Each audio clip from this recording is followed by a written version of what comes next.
But it was difficult for reporters not to be charmed by a president who treated many of them as personal friends, a man who held a press conference every 2 weeks.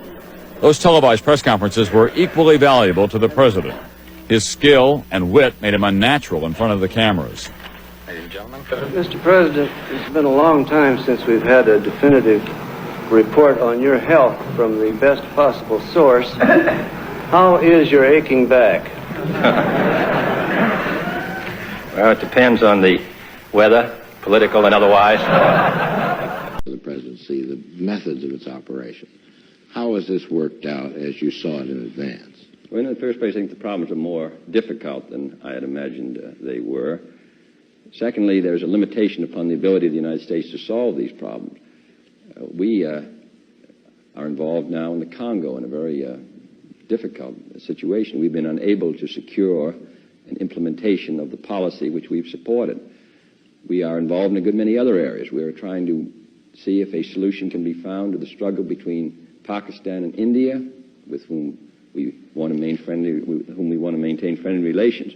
Yet they're unable to come to an agreement. There is a limitation, in other words, upon the power of the United States to bring about solutions. I think our people get awfully impatient and maybe fatigued and tired and say, we've been carrying this burden for 17 years. Can we lay it down? We can't lay it down, and I don't see how we're going to lay it down in this century. Governor Rockefeller, Governor Romney, and Senator Goldwater, none of these gentlemen are willing to admit that they're candidates in 1964. I wonder if, to your experienced eye, any of them looks like a candidate, and if you'd care to be a little more frank than they are about your plans.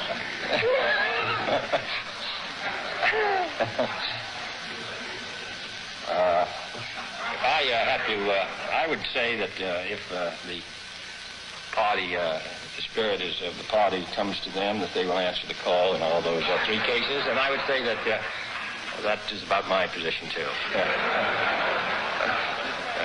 Mr. President, the practice of managed news is attributed to your administration. Mr. Salinger says he's never had it defined. Will you give us your definition and ask us why you find it necessary to practice it?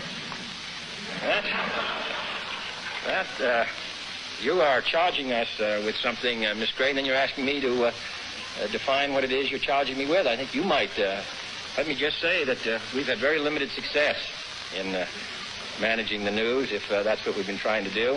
And perhaps you tell us what it is that you object to in our treatment of the news. Are you asking me? Yes. Well, I don't believe in managed news at all. I thought we ought to get everything we want.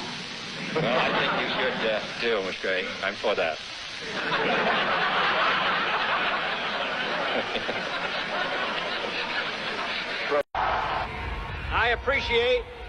I appreciate my interpreter translating my German.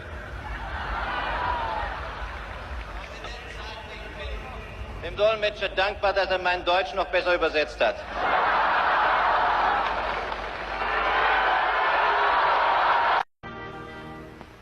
I wonder if you could tell us whether, if you had it to do over again, you would work for the presidency and whether you could recommend the job to others.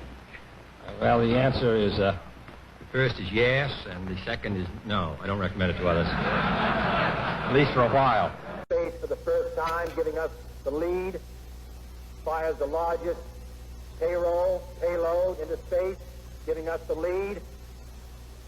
It will be the largest payroll, too.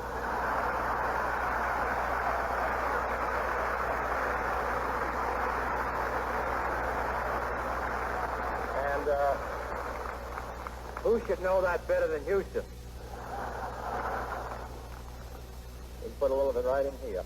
But in any case, the Republican National Committee recently adopted a resolution saying you were pretty much a failure.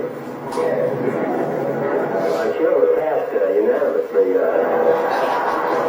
His use of spontaneous humor endeared him to the viewers. One example came in November of 1961. While giving a press conference, he received word that the U.S. had successfully launched a chimpanzee into space. I guess this chimpanzee who was flying in space took off at 10:08.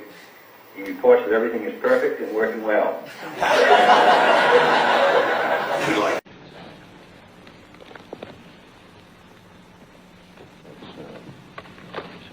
Taylor and Cutter will make the plan. But,